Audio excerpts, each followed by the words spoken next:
My husband said he missed his ex while we were making love. By morning, I ruined his whole world.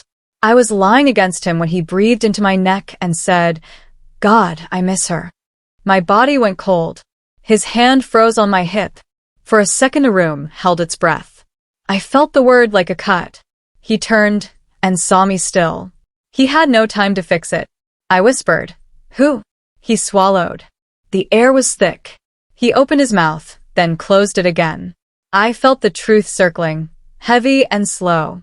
I remembered tiny things from the months before, small hints I ignored because I wanted to believe. Now the hint was a scream. He tried to say something soft, but it came out rough. I kept my voice very small. I already knew the name. My heart beat fast and sharp. I watched his face and waited for him to fall apart or lie. Either way, this was the moment everything changed.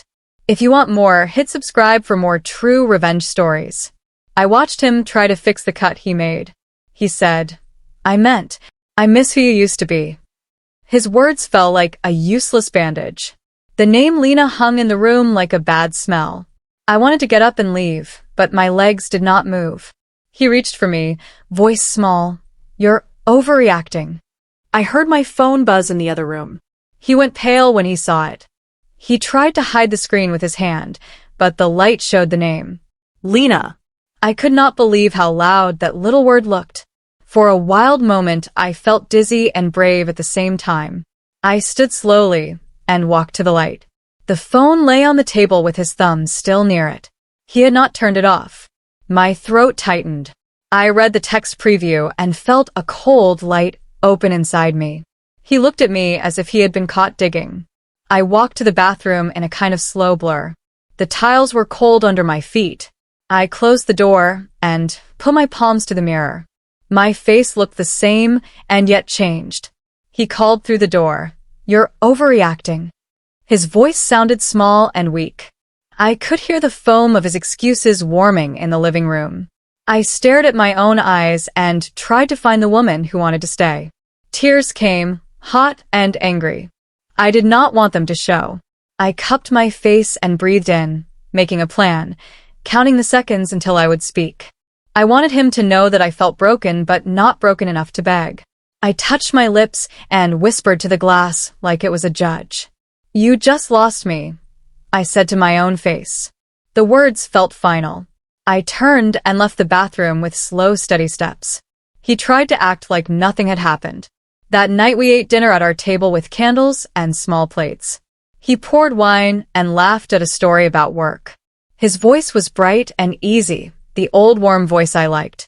I smiled because I thought I could repair us with kindness. Halfway through the salad, I saw him smile at something behind me. It was a soft, private smile. I felt my stomach drop. I asked what he was thinking, and he said, "Nothing. Just the song." He reached for my hand, but his fingers brushed mine like a stranger. I kept my face calm and listened to him tell a joke I had heard 100 times. Inside, I was making a list. Small things he said, little dates, the way he called certain places by special nicknames. They were all pieces of something else. When the check came, I left my card and did not look back. That night, I scrolled through my phone to calm my head. His feed came up, and I saw a post with him smiling beside a woman. The caption said, "Old flames. New ideas." I stared until the words blurred. The woman was Lena. She had joined his company as a consultant. My hands shook. How many times had he told me he hated her tricks and lies? Yet there they were in a glossy photo, elbows close, wine in hand. He had posted a public welcome. The post had likes from people I knew. Some of his colleagues cheered. I felt like I was reading a rule book written for my pain. I tapped the comments and saw plans being teased, joint retreats and new boards. My mouth went dry. I tried to breathe and found I was making a list again. This time the list was names and dates and public proof. He was building a bridge back to her right in front of me. I thought I was done looking at the photo, but I kept zooming in like the truth was hiding between pixels. I remembered the years he spent calling Lena toxic, saying she drained him, and twisted his words. "She's the worst thing that ever happened to me," he once whispered while tracing circles on my back. Now she was the bright star of his company. I scrolled deeper, my finger moving fast, even though my heart felt slow. Then I saw them at dinner. The photo looked harmless until I read the date. It was last week. The same night, he told me he was working late. He wore the shirt I bought him. He leaned toward her with that soft smirk he used to save for me. She touched his wrist. He didn't pull away. I felt something inside me calm. Not break, calm. Like a storm settling into something colder. Something sharp. I didn't confront him. Not yet.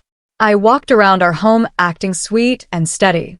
I laughed at his jokes and kissed his cheek. Inside, I was gathering pieces like a quiet hunter. I checked old messages, old emails, small things that never felt important until now. Each one was a tiny spark in a dark room. When he showered, I checked our shared cloud folder. It had been still for months. But now a new folder showed up. Past and future. His naming style. Soft. Romantic. Fake.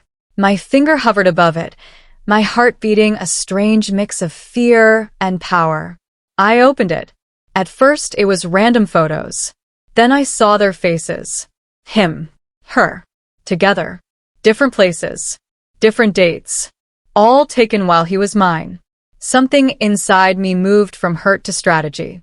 I knew then I wasn't staying in a story. I would write my own ending. Inside the folder were things I did not expect. Voice notes where he laughed the way he used to with me. Words he told her that he never said to me. Photos of trips I didn't know he took. Love letters in soft colors with little hearts drawn in the corners.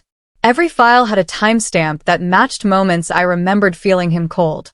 I scrolled until something strange sat at the top. A document titled Plan B. My hands shook. I clicked it open. It listed steps, months, goals, meetings. My name wasn't in the beginning. I almost felt relieved. Then I found it near the bottom. Disposable party. 2 words. That was all I was. He had a whole future lined up with Lena. I kept staring at my name like it belonged to another woman. But it was me. I felt something new then. Not pain. Not fear. Preparation. Plan B wasn't about love. It was a business map. A plan to merge his company with Lena's firm. A plan to push me out of everything we built together. They had steps for how to move assets without my knowledge. Even my wedding ring was listed as a tax write-off. My hands turned cold as I scrolled. They had messages about making her accept less and preparing her for distance. My name was a line in a simple draft of a future I wasn't meant to survive.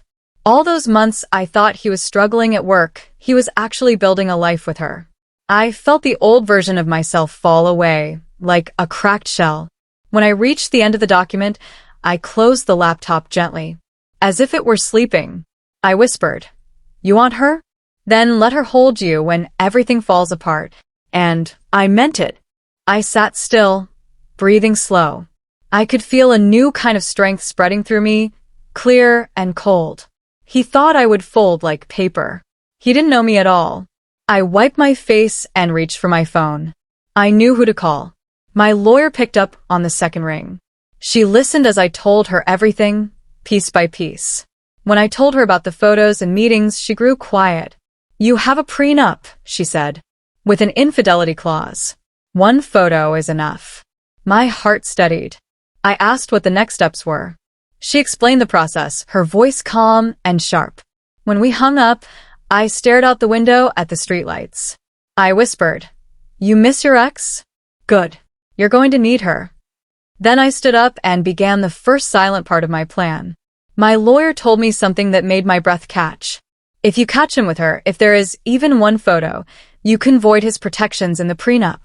I leaned back in my chair, letting the words settle like smooth stones. 1 photo. That was all I needed. She explained the rules, the filing steps, the timing. Everything felt clean and exact. I wasn't angry anymore. I was focused. When the call ended, I sat in silence, planning. I whispered to myself, "Then the photo will come to me." I imagined him walking right into his own trap, thinking he was clever, thinking I was blind.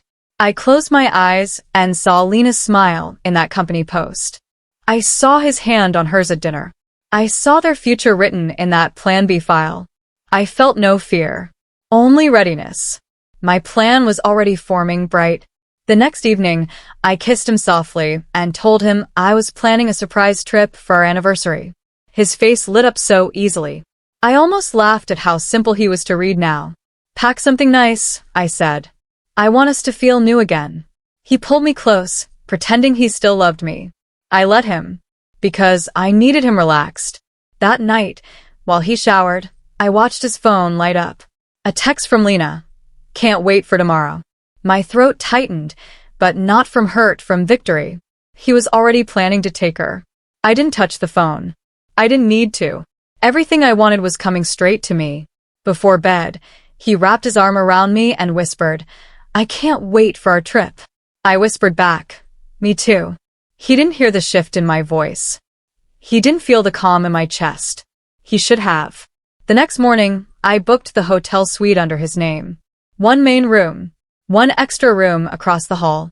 I knew him well enough to know he would invite Lena the moment I left. I picked a luxury place, the kind with dim lights and soft carpets, perfect for photos. After I booked it, I hired a private investigator known for being silent, fast, and invisible. I handed him everything he needed. Names, dates, the room number, the timeline. You'll have what you need, he promised. I nodded, feeling like I was stepping into a colder version of myself. That night, I packed a small bag and told my husband I had to leave early for a work meeting. He pretended to be sad. I pretended to believe him. He kissed my forehead and said, Let's make tomorrow special. I smiled. Oh, we will. Then I left, knowing he would follow his own weakness right into my hands. I waited in a cafe near the airport, sipping tea I couldn't taste. The investigator texted me updates. He picked up wine.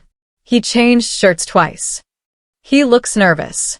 I pictured him pacing, planning his lies, thinking he was a mastermind when he was only predictable. 2 hours after I left the house, the investigators sent the message I had been waiting for. They just arrived. My heart did not race. It slowed. Everything felt strangely quiet. I imagined them walking through the hall, her smile, his hand on her back, their shared secret. They thought they were building something behind my back. They had no idea they were giving me freedom. Another text buzzed. She checked in under her own name. Perfect. I looked out the window at the planes lifting into the sky and whispered, Thank you. Not to him. To myself. To the part of me that finally stopped forgiving. The photos came in just before midnight. The first showed his hand on her thigh at dinner. The next showed their wine glasses close enough to touch.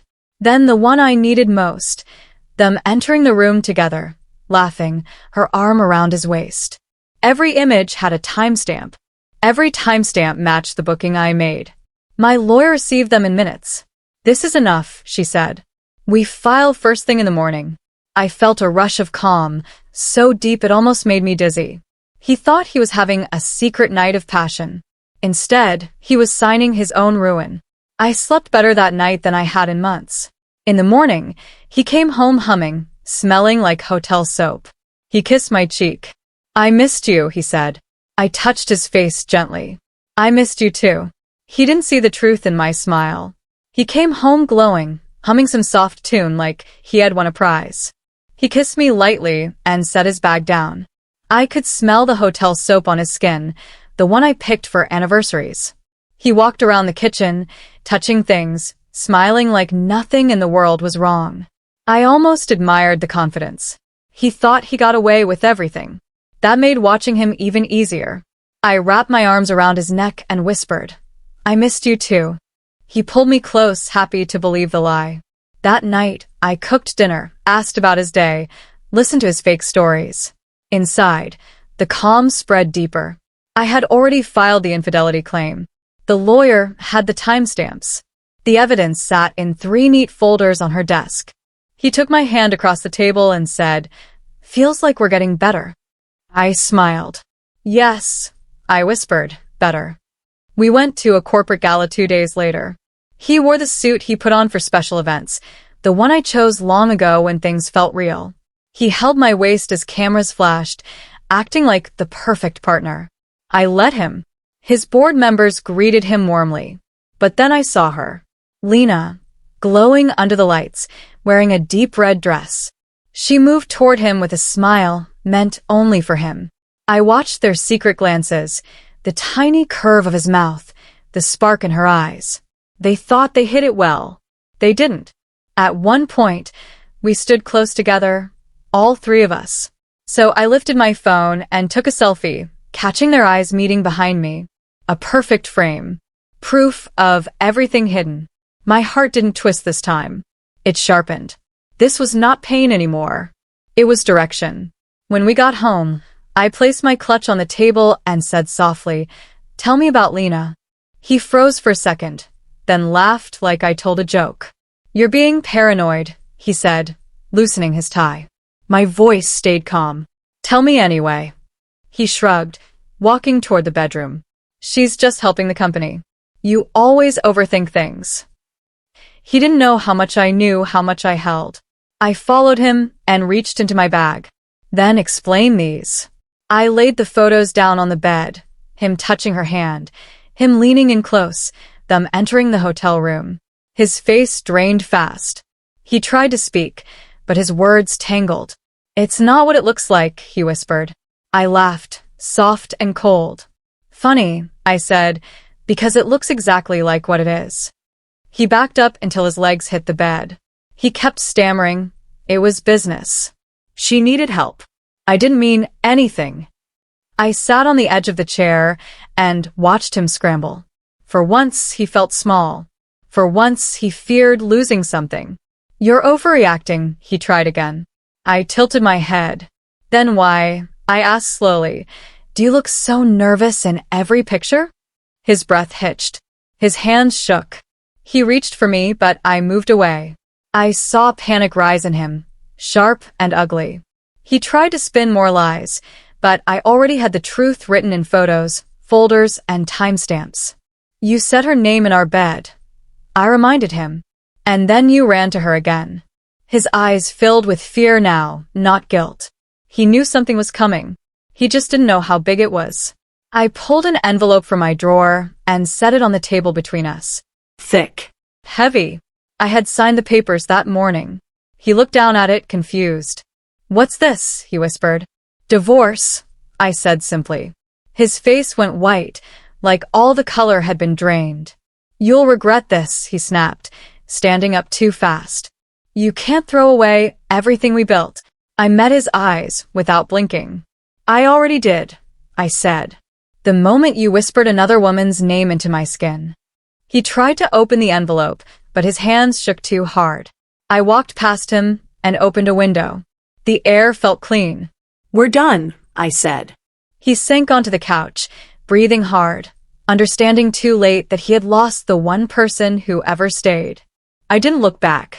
The morning after he signed nothing and understood everything, the news broke. My lawyer released the evidence to the media exactly as planned. Billionaire CEO seen reuniting with ex while married. His name trended for all the wrong reasons. Reporters camped outside his building. Investors called emergency meetings. I watched it all from my kitchen table while stirring sugar into my coffee. He tried calling me 10 times. I didn't answer once.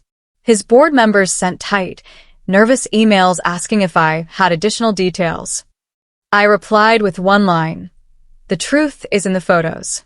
By noon, 2 investors pulled out. By 3, the stock dropped. By 5, his company released a bland statement about difficult personal matters. Everything he built so proudly now shook under his feet. And all I did was breathe. This wasn't even revenge yet. This was just the world seeing what he hid. The real reckoning was still ahead. By evening, another hit struck him. Lena's firm posted a public announcement. "We are not involved in the personal actions of Mr. Hale. Our company maintains the highest standards." Cold. Clean. A cut without blood. She left him hanging, exactly the way he once left me. I watched his face during the live interview. He tried to smile, but the corners trembled. Reporters asked about the leaked photos. He blamed misinterpretations. They asked about the hotel. He blamed coincidence. They asked about Lena. He blamed malicious timing. He didn't once blame himself. That was the part that made everything easier. He thought Lena would defend him. Instead, she saved herself first. When he realized it, something in his expression cracked. I replayed that clip 3 times. His empire wasn't just shaking anymore. It was crumbling. But still, this wasn't a revenge. This was only the beginning of his fall. The next morning, he tried to log into his accounts, business and personal. Every attempt failed. The prenup's infidelity clause let my lawyer freeze half his assets until the court hearing. "This is temporary," she said, "but effective." He called me, his voice a raw whisper. "What did you do?" I looked at the clear sky outside my window and said nothing for a moment. Then, "I followed the rules you agreed to." He cursed under his breath. I heard panic under every word. "My accounts are locked. My cards aren't working. I can't even access my office fund." I almost smiled. "Actions have consequences," I said softly. "Even yours." He tried begging then. Real begging. But my heart didn't move. "You did this," I told him, "when you said another woman's name in my bed." He tried to argue, but I hung up. The silence felt like a reward. He called again at midnight, crying this time. I recognized the sound. It was the same broken tone he once used when he lost his father. "You've destroyed me," he sobbed. "Everything is falling apart." I leaned back in my chair and let the words wash over me. "No," I said calmly, "you destroyed yourself." He tried to say he loved me. He tried to say he was confused. He tried to say Lena meant nothing. "You said her name." I reminded him. "Do you know how deep that cuts?" He whispered. "I didn't mean it." I closed my eyes and felt nothing but clarity. "You can miss her all you want," I said. "But now you can miss your money too. And your power. And your comfort." He begged me not to hang up. I hung up anyway. My phone stayed silent after that. He was learning. The company board called an emergency meeting. They needed answers. He walked in looking worn, desperate, sweating under the lights. I walked in 10 minutes later with my lawyer and a folder of documents. The room went silent. "What is she doing here?" he asked. I placed the folder on the table. "Showing them what you hid." Inside were financial reports, emails, and proof of his misconduct, things tied to the Plan B merger he never wanted me to see. The board members flipped through the pages, eyes widening. One finally said, "This is grounds for suspension." Another nodded. "Effective immediately." He stood up, voice cracking. "You can't do this. This is my company." I looked him straight in the eye. "Not anymore." The vote was quick. He was escorted out of the room. That was the moment my revenge truly began, and he knew it. He tried to blame me for everything, but Lena reacted first. The moment she realized he was sinking, she leaked all their private emails to protect herself. They exposed every lie he told her, every lie he told me, and every lie he told his own board. In her messages, she wrote, "He said he could control his wife. He said she was weak." Reporters ate it up. She painted herself as another victim of his manipulation, and the world believed her. Suddenly, I wasn't the jealous wife anymore. I was the woman he betrayed, the woman he discarded, the woman who finally fought back. News hosts said, "She handled this with grace." Comment sections filled with, "She deserved better." Public sympathy shifted toward me like a tide, pulling him under. He tried to deny everything on camera, but the emails had his words, his tone, his plans. He had nowhere left to hide. And I was only getting started. The media storm exploded. Talk shows replayed his lies side by side with my calm silence. People loved the contrast, his panic, my composure. They called me the woman who outclassed betrayal. Journalists dug into his past deals. One reporter uncovered minor financial inconsistencies and posted, "What else has he been hiding?" His shareholders panicked. Stock dropped again. Comments flooded his company page. "Step down. You're a disgrace. Give her everything." He held a shaky press conference, trying to patch the sinking ship. I watched him on TV from my couch. He looked older, smaller, defeated. A reporter asked, "Will you resign?" He said no. The next morning, his shareholders demanded the opposite. A formal letter. For the protection of the company, Mr. Hale must step down permanently. I smiled to myself. His kingdom was now a sandcastle at high tide. I didn't tear his life apart. I only showed people who he truly was. I walked through our mansion with a quiet sense of finality. The walls still held our photos, though the man beside me in them felt like a stranger now. I opened his closets and began packing his things. Shirts he wore on dates with me while loving someone else. Shoes he bought on trips he claimed were business. Watches I gifted him back when I believed he deserved nice things. I folded everything carefully, not from kindness, but closure. At the end, I pulled out his suits. Perfectly tailored. Expensive. Symbols of a life he thought he owned. I donated all of them to a charity that helped men rebuilding their lives after hardship. It felt poetic. The bed we once shared felt hollow now, not from sadness, but from truth. Every lie had slept beside me. And now the room felt clean. Mine again. Not a grave for his promises. When the world finally demanded my voice, I released just one simple statement. No long interviews. No dramatic speeches. Just 13 quiet words. Infidelity is not a mistake. It is a decision with consequences. The internet erupted. People shared it like it was scripture. Memes, quotes, shirts. My line traveled farther than his excuses ever could. Influencers read it in videos. Lawyers used it when speaking on talk shows about divorce law. My calm hit harder than his panic. Reporters asked for more comments, but I stayed silent. Silence made my words louder. Meanwhile, his company bled money.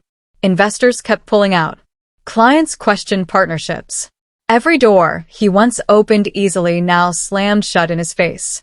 He tried to release his own statement, but no one cared. The world had chosen its story, and he wasn't the hero. He wasn't even the villain anymore. He was just irrelevant. If you like stories like this, hit subscribe for more true revenge stories. My lawyer finalized the settlement. After proving infidelity, deception, and financial misconduct, the court awarded me $180 million in assets. Homes, shares, cars, even ownership of several companies he once bragged about controlling alone. When he received the notice, he tried to storm into my lawyer's office. Security escorted him out. The same day, the board delivered their own letter. He had 24 hours to clear his office. He stood outside the building holding a box while cameras clicked. His face was gray, stunned, as if he had woken up in someone else's nightmare. In a way, he had. He called me one last time. "You took everything," he whispered. "No," I said. "I kept what was mine. The rest is what you lost." Then I ended the call. I didn't need to hear him break. I had already watched him crumble piece by piece. He tried to twist the story, desperate for control. He went on a podcast and claimed I had turned vengeful, that I planned everything, that he was the victim of my rage. But facts are stronger than fear. Journalists had already uncovered the trail he left behind. Emails, secret meetings, fake financial reports tied to the merger he hid from me. They exposed how he funneled company funds into trips with Lena. They uncovered that he manipulated investors, promising deals he couldn't deliver. By evening, his face appeared on the news under a new headline: CEO under investigation for financial misconduct. The calm in me grew. I didn't need to fight him. The truth fought for me. Online comments exploded. She warned him. He deserves everything. She built herself back. He ruined himself. He went silent across all platforms the next day. Silence from him was the first real honesty I had ever seen. With everything falling apart around him, one of his subsidiaries, one he neglected for years, hit the market for sale. I saw the notice and smiled. It was a company I once suggested we grow together, back when I believed in our future. He dismissed me then. Now it was failing, starving for leadership. I bought it quietly through my foundation. I walked into the building the next week and introduced myself as the new owner. The employees, tired and overlooked, lit up with hope. We rebranded the entire company under my name. Fresh colors, new mission, clean slate. Investors noticed. They reached out wanting to meet me, not him. The more I rose, the more he sank. He tried calling once after hearing about my takeover. I didn't answer. He no longer had a place in any chapter of my life, not in my home, not in my heart, not in my business. One evening, Lena called me. Her voice cracked like she had been holding the truth in too long. He told me he still loved you, she said. I sat very still. She went on. He said losing you broke him more than losing his company. I let her talk. She explained how he had begged her not to leave, how he clung to her because she reminded him of a time when he felt powerful. He said you were the only woman who ever knew him, she whispered. I almost felt sorry for her. Almost. Lena, I said softly, that's his punishment. She asked what I meant. He has to remember me, I replied, but he can never have me again. She started crying. Maybe for him, maybe for herself. I hung up gently. I didn't hate her. She was just the mirror that showed him who he really was. A month later, I appeared on a business talk show. The host leaned forward and asked, "What gave you the strength to rebuild after such betrayal?" I smiled, calm and steady. "Hearing the wrong name at the right time," I said. The studio went silent for a heartbeat, then the audience burst into applause. Women messaged me afterwards saying they felt stronger just hearing it. Men wrote apologizing for the things they once excused. My words traveled fast, but this time it wasn't anger people shared, it was empowerment. I talked about healing, rebuilding, choosing yourself. I didn't mention him once. Not because I wanted to protect him, but because he didn't matter anymore. When the show ended, the host whispered, "You changed more lives than you know." I walked out into the bright sun feeling taller. My story wasn't about my pain anymore. It was about my rise. With the settlement money, I created the Hale Foundation for Women Rebuilding After Betrayal, named not after him, but after what I survived. It offered legal aid, housing support, therapy, and business grants. The first grant went to a woman whose partner drained her savings. I signed it anonymously. Then came the second grant. It went to Lena, also anonymous. She had left his company, ruined publicly by the same man who ruined me. She was rebuilding too. I didn't send a note. I didn't need thanks. She would know, eventually. Helping her didn't excuse what she'd done. It closed a circle inside me. My revenge wasn't just about destruction, it was about transformation. His money, his empire, his power now funded the very people he once dismissed. That was justice to me. Quiet, sharp, poetic. His world kept shrinking. The cars he once bragged about gone. Sold to cover debts and legal fees. His penthouse emptied. Reporters caught him stumbling out with a single suitcase, clothes wrinkled, eyes hollow. Lena left him completely after learning the truth of his lies. He tried to win her back, but she shut her door in his face. A video surfaced of him sitting alone outside a bar, drunk, muttering my name like a prayer or a curse. I watched it once. Only once. Not out of joy, out of recognition. He was living in the ruins he built. His friends avoided him. His family blamed him. The man who once believed he was untouchable now had nothing steady under his feet. And the most painful part for him wasn't the money or the power he lost. It was knowing that after everything he did, the only person he ever claimed to love was the one he broke beyond repair. Months later, I saw him again at a charity event. He looked thinner, older, like life had been scraped off him layer by layer. The crowd didn't part for him the way it used to. People whispered, but didn't greet him. I stood across the room, calm and steady in a silver dress. When he finally noticed me, he froze as if seeing a ghost. He approached slowly, eyes glassy. "You look beautiful," he whispered. I still miss you." His voice cracked on the last word. I studied him. The man who once made my heart race, now standing like a shadow of himself. I didn't feel anger. I didn't feel pity. Just distance, clean and final. I stepped closer, leaning in just enough so he could hear me clearly. You miss everything you took for granted, I said softly. You miss the life you broke. He swallowed. His hands shook. He had nothing left to say. I stood taller, breathing in the quiet power of the moment. You should miss me, I said softly. You lost me while I was yours. His eyes glistened, and for a moment I saw regret, not the kind born from love, but from consequence. He reached out as if to touch my arm, but I moved away before he could. The distance between us became a wall he could never climb again. He whispered my name one last time, but it sounded small, worn down, useless. I turned and walked away, not fast, not dramatic, just certain. Each step felt like closing a door he would never reopen.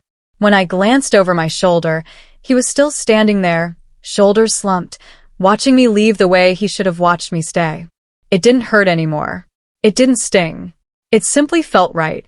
My story had outgrown him.